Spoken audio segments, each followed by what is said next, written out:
wanted to do a video on a topic because, again, I always do videos on stuff that people have asked me quite commonly. And I think what a lot of people have realized with in set 7, of course, most people have realized that Sapphire is the is pretty much the dominant color. Tier 0 for Sapphire, whatever. And this is not, me just hyping it up being a Sapphire Steel fanboy. It just generally is performing better than the other colors are, and even in Ruby Sapphire as well. That's also the other deck that's doing really well. But in it, of course, we've been given like so many good tools, and I'll admit I don't think you can use them particularly wrong as long as you use like you play like Tamatoa and you get 2 items back. Like that's just good value. If you play Belle and get her out turn 1, that's good value. If you play Scrooge on turn 3 after ramping, that's good value. Um, but I think there is the most optimal and the best times to play Belle, especially as we play more and people get more familiar with the cards and basically just get better at using them. You're going to have games where if you were to play, you've got the item for Belle, you play the item down, you pop it, and you play the Belle turn 1, and then you realize you just gas out, like you haven't got any item for Hiram. You're slowly going to play this curve out, and you're slowly just going to lose the game because you went all in on this Belle turn 1, basically winning you the game. So I think it's very good to talk about when is the best time to actually pop the item for Belle. I think in the Mulligan, like it's really 2 items is the most optimal. This is mainly because you want an item for Belle and you want an item for Hiram, and you want them to both be popped before 6 ink because that means Tamatoa gets the maximum payoff. You get 2 cards back from it, and you get to play them out again to get more card draw and get more gas and keep going. Um, but of course, if you it's about knowing when to play them and knowing if to get that turn 1 Bell down is very good. So I think when I've been playing, if I'm on the play, I feel a little bit more favored. If the matchup is against a deck that's not Sapphire, I don't know why you'd not be playing Sapphire in this set. Maybe because the cards are very expensive. So there's always valid reasons, or maybe you want to play Purple Steel and give that a try. But I find on the play into any matchup that isn't Sapphire, I tend to not always want to play the Bell turn 1. I will, of course, look at the hand and say, can I afford to do it? So if I play it, get it out, will I just gas out eventually? Or will it work out for me? Also, what value will I have from having a turn 1 Bell on board?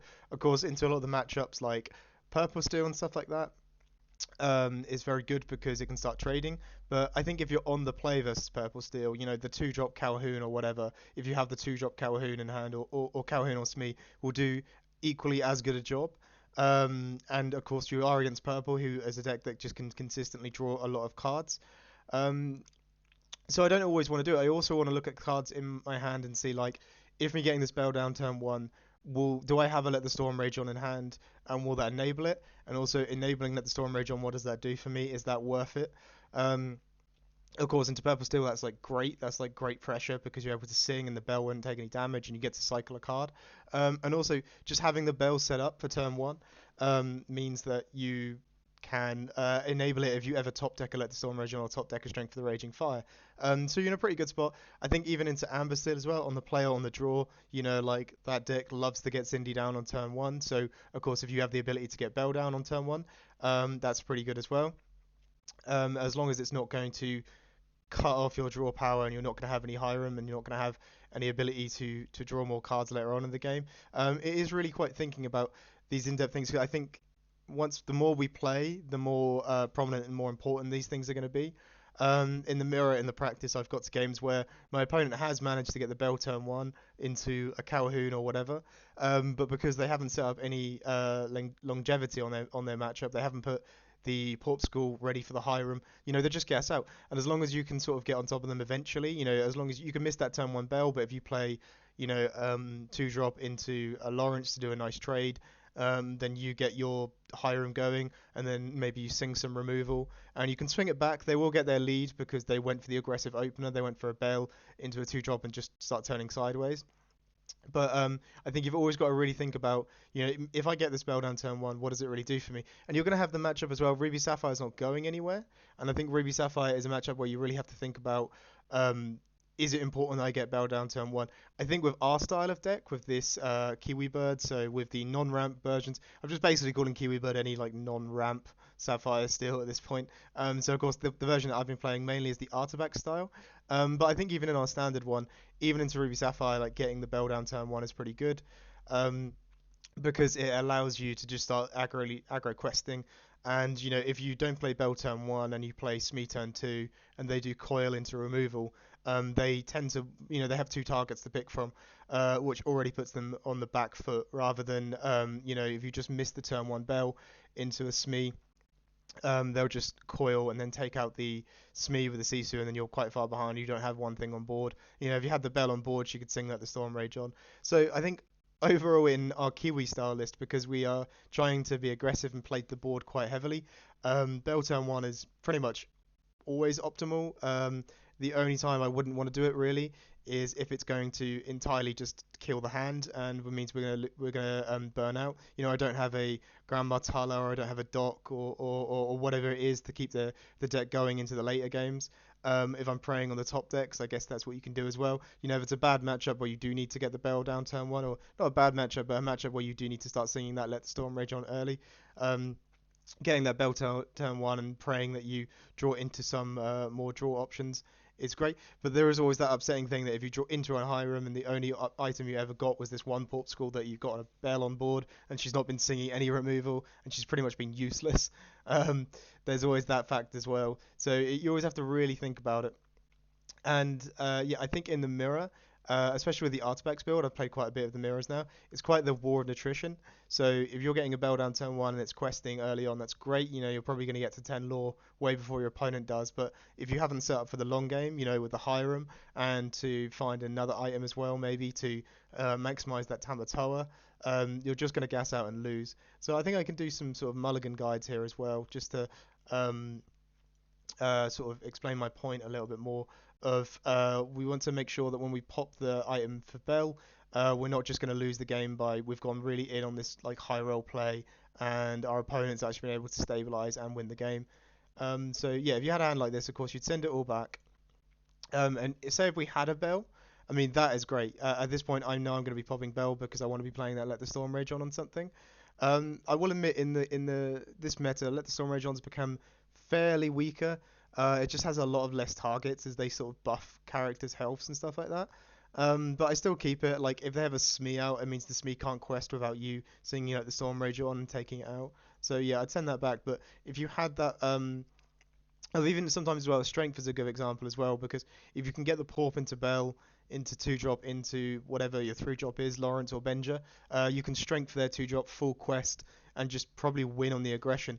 As long as your top decks are sort of grateful to you and maybe you draw into the right things, you can just keep going and kind of win on that aggressive line, which I think this deck does really lean to quite a bit, as this is the standard Kiwi one. I think because because we run Alice in this build, we're looking more towards being the full-on aggressive ones. Sometimes I don't even look for cards that would help us fight for the board. Mainly, I didn't say it like that. I mean sort of like I don't know what I'm talking to myself like that. But yeah, we kind of wanted to aggressively push out for the win. Alice is a good card, but I find Alice is a bad card in the later parts of the game and versus Ruby Sapphire.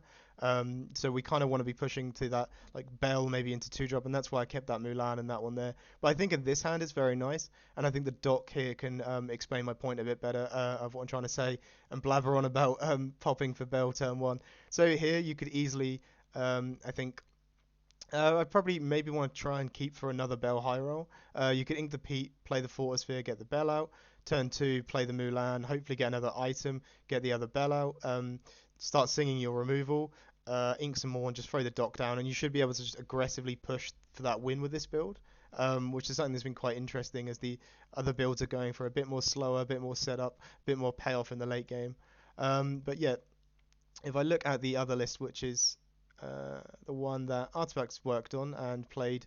I've been quite enjoying this one a bit more. It's a bit more based on the game of nutrition here. So here, yeah, of course, we would just keep all of these things here. And again, if we had an item, I think if we had an item, say this Zeus was an item, so say this Zeus is an item, I think I'm in a really good position where I'd keep that and the item, keep the Bell and the item, keep the Smee. I've got a 3-drop. I can at least make it look like I'm doing a game plan. I'd probably just send these two back. And yeah, so you do sort of Porp into Belle, into Signal removal, into Smee, into Lawrence, and you've got this insanely strong opener. Um, but you can always lose on the fact that you've just like gassed out on the last hurdle. So let's keep saying that's a Porpsicle and send it back. Again, that's not the best. I think I would probably ink that, and then of course this is our fictional Porpsicle. Play it down, get the Bell out into Smee, into Lawrence. But then with these aggressive openers, you need to keep questing and you need to sort of try and push for the win.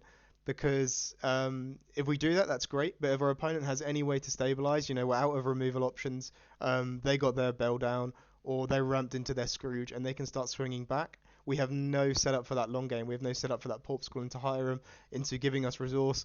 And of course, we've only popped one item as well, so we kind of really need to try and get some more payoff for the Tamatoa when it hits down. If not, we might even end up just having to ink the Tamatoa and trying to go wide and push for the win. But yeah, always when we're thinking about the Bell, I think we have to think about the long game as well, especially in the artifacts list. In the Kiwi list, I think we can kind of. I'll try to do this, make it a bit more easier rather than rambling over these points. I think in the Kiwi list, you can push for the Bell turn one, no matter what the matchup is, blind, knowing on the draw, on the play, because you just want to play those aggressive openers. You want to play, like Bell into Smee, into your three drops or whatever, into Alice, into Pluto, and then play off the top, play your docks, ward it up if you can, and just play as aggressive as you can. Constantly make them have the answers for things. And then in this build, because we're going more for the war of nutrition, we don't want to try and close the game out as quickly as we can every match. Because if we go in for that Bell, Smee, Lawrence line, and they actually manage to answer all of those things, we're kind of left behind. So sometimes we can think, right, Smee into Lawrence is still a pretty good opener, and we have this item set up for the Hiram that we might have in hand. And if Bell's not singing any removal, especially if he's not singing Let the Storm Rage on, we're not cycling the deck very much, and we're not getting closer to another Hiram, closer to another item to set up for the Tamateur payoff. So yeah, every time you have Bell Porp turn one, I think you definitely hunt for it. But always think like, am I just going to lose the race from not having enough gas to get over the finish line? This deck can't close out as quick as some of the other decks can, I think. It can just sort of it aims more for a grinding sort of game where it's going to just constantly be outvaluing you, constantly be doing better trades, better resources, better drawing power. Whereas this build is pretty much going more for the aggro route and trying to rush them out. So this one definitely you just go for that Bell turn one, even if you don't have the song. You just want that body on the board, start questing, start trading. But yeah, it's interesting if anyone has any thoughts about Bell turn one for them. Like, has it worked out for you? Has it not? Like, do you think you need to do it every game if you have it? Um, and how hard do you mulligan for it? I think it's very interesting. I think we got a lot of powerful cards this set, and it's still not quite sure what the most optimal things is to do with every one of them. So yeah, it's a very interesting card.